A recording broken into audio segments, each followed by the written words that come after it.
ટ્રાફિકના નિયમોનું ઉલ્લંઘન કરનારા લોકો સામે સુરત પોલીસ એક્શન મોડમાં આવી છે। પોલીસ દ્વારા કડક કાર્યવાહી કરવામાં આવતા પેન્ડિંગ રહેલા ઈ મેમો અથવા તો ચલાન ભરવા માટે કોર્ટમાં અથવા ઈ ચલન કેન્દ્ર પર લાઈનો લગાવીને લોકો ઊભા જોવા મળ્યા। રોંગ સાઈડમાં વાહન ચલાવતા વાહન ચાલકો સામે સુરત ટ્રાફિક પોલીસ દ્વારા કડક કાર્યવાહી કરવામાં આવી હતી।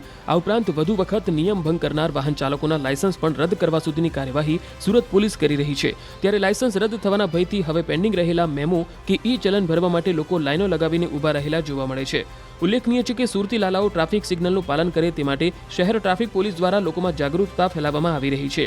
આ ઉપરાંત સુરત મહાનગરપાલિકા સાથે સંકલનમાં સુરત ટ્રાફિક પોલીસ દ્વારા કામગીરી કરવામાં આવી રહી છે, તો બીજી તરફ નિયમનો ભંગ કરતા લોકો સામે કાર્યવાહી પણ કરવામાં આવી રહી છે।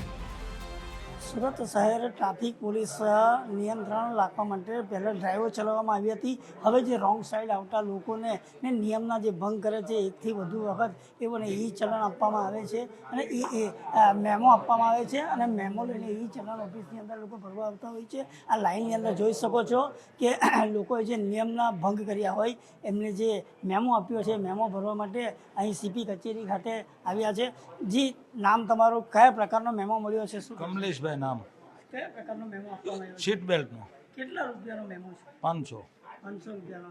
અન્ય પણ આપણી સાથે લાઈનમાં ઉભેલા છે તેનું કાકા, કયા પ્રકારનો મેમો આપવામાં આવ્યો છે અને કેટલો આપવામાં આવ્યો છે? ઓવર સ્પીડનો 4 વ્હીલ અને 2000। કેટલા વખત યાદ આપ્યો છે તમને મેમો? હા, 5 દિવસ ત્યાં। કેટલા રૂપિયા દંડ છે? હમ દંડ કેટલા રૂપિયા? 2000। અન્ય પણ આપણી સાથે છે। જે નામ તમારું, કયા પ્રકારનો મેમો આપવામાં આવ્યો છે? શું કહેશો? 2018-19નું આવ્યું છે મારી પાસે જૂનું મેમો। એમાં 3400 રૂપિયા બાકી બતાવે છે, પણ એમાં ગાડીનો છે ને મારો ફોટો દેખાતો નથી। હું કન્ફર્મ કરવા આવ્યો છું, મારી ગાડીનો ફોટો અંદર મને કન્ફર્મ નથી મેમોમાં ફોટો નથી આવે છે, પણ મને મારી ગાડી નથી દેખાતી પ્રોપર, કે મારી ગાડીનો નંબર ને બધું આવવું જોઈએ ને, એટલે આમ દેખાતું જ નથી। એટલે હું અહીંયા કન્ફર્મ કરવા આવ્યો છું કે મારી આ ગાડી છે કે નહીં। વાહન ચાલકો કહી રહ્યા છે કે જે મેમો આપવામાં આવ્યો હતો એ મેમો ભરવા માટે એ ચલણ કચેરી ખાતે આ લોકો અહીં મેમો ભરવા આવ્યા છે। આ દ્રશ્યમાં તમે જોઈ શકો છો કે આ ટ્રાફિકના નિયમોનો જે ભંગ કરતા હોય છે એના અહીંયાથી મેમા ઇસ્યુ કરવામાં આવતા હોય ને મેમાનો થપ્પો પણ દેખાય છે તમને।